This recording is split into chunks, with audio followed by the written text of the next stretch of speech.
I'm Alan Murray with the Wall Street Journal, and I'm here at the U.S. Treasury Building with the man of the House, Treasury Secretary Tim Geithner, conducting a dig dialogue. Secretary Geithner, thanks very much for being here. Nice to see you. I think you know how this works. I'm merely a prop in this exercise. My job is to ask the questions that have been offered up by the dig online community. There were thousands of questions proposed, and then members of the community voted on those questions. I'm going to ask you the top 10. First one came from Borez, B-O-R-E-Z. These people don't always use their real names, but that's his dig name. 1,134 digs. Why has the Federal Reserve Bank never been audited?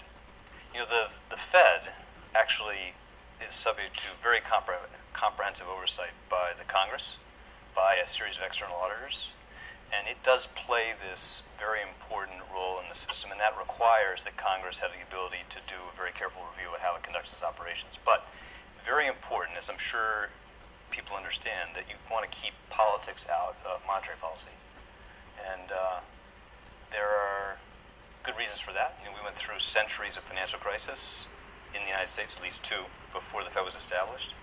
Those crises were produced in part by the fact that we didn't have a central bank that had independence, ability to deal with these kind of things.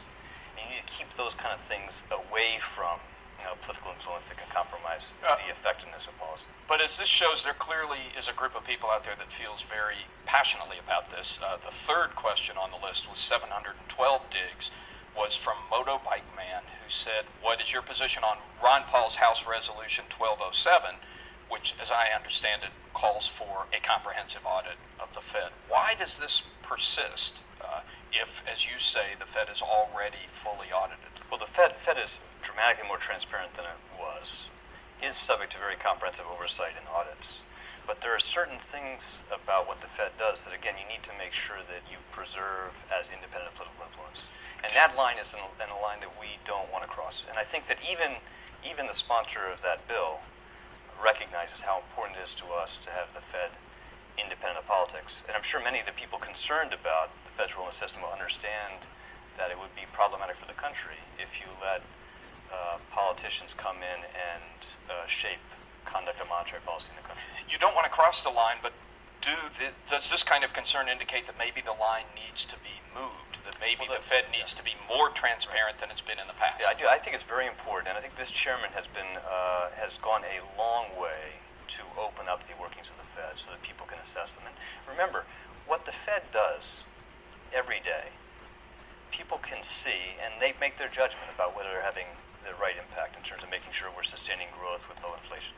Those actions are subject to the test of the market, public opinion, really every day, every hour. You can see, people can judge for themselves whether the Fed is doing what it's supposed to do under the laws of the land. Well, some of them clearly don't like what they see. The ninth question on the list was from Zwendkas, 357 digs. He wrote, you are a member of the Federal Reserve. I think he meant you were a member of the Federal Reserve, a group that so thoroughly mismanaged our monetary policy that they helped create a massive housing bubble because of the foolish loans and speculation enabled by low interest rates. And then you were involved in a horribly mismanaged bailout that hasn't freed up credit markets and can't even account for all it has spent. Why are you running the Treasury Department was the end of the question. How do you respond? And that was number 9 on the list. I'm running the Treasury because the President asked me to do it, and the Senate confirmed me for that position. This is a terrible mess we're in as a country, and this crisis had a lot of causes. One of the causes was that monetary policy around the world was too loose, too long. Interest rates were too low, and so you had Was it just a misjudgment by the Fed? Well, again, the Fed moved to tighten interest rates way ahead of other countries, but as the Fed tightened, most countries around the world still kept interest rates very low, and you had this huge increase in wealth around the world, creating resources that were looking for investment opportunities, and that money flowed into the United States and pushed down long-term interest rates even as the Fed tightened. And that did help contribute to the housing boom we saw. But that boom we saw here was present in many countries around the world. It was a broad, global monetary policy judgment that helped produce that. But that was not the only thing. We also had very systematic failures in supervision and regulation that allowed a huge amount of leverage to build up, risk to build up outside the traditional protections and constraints, and those misjudgments by people running financial institutions, and those failures in supervision brought this economy to the edge of collapse. Some people do wonder why, given this history, it makes sense now to give more power to the Federal Reserve as your financial reform bill does. I want to go back to the last part of that question, though. People want to look back over this crisis with the benefit of a little more perspective and make judgments about what we got right, what we got wrong. We did not move soon enough to put in place powerful enough measures to contain the damage of this crisis.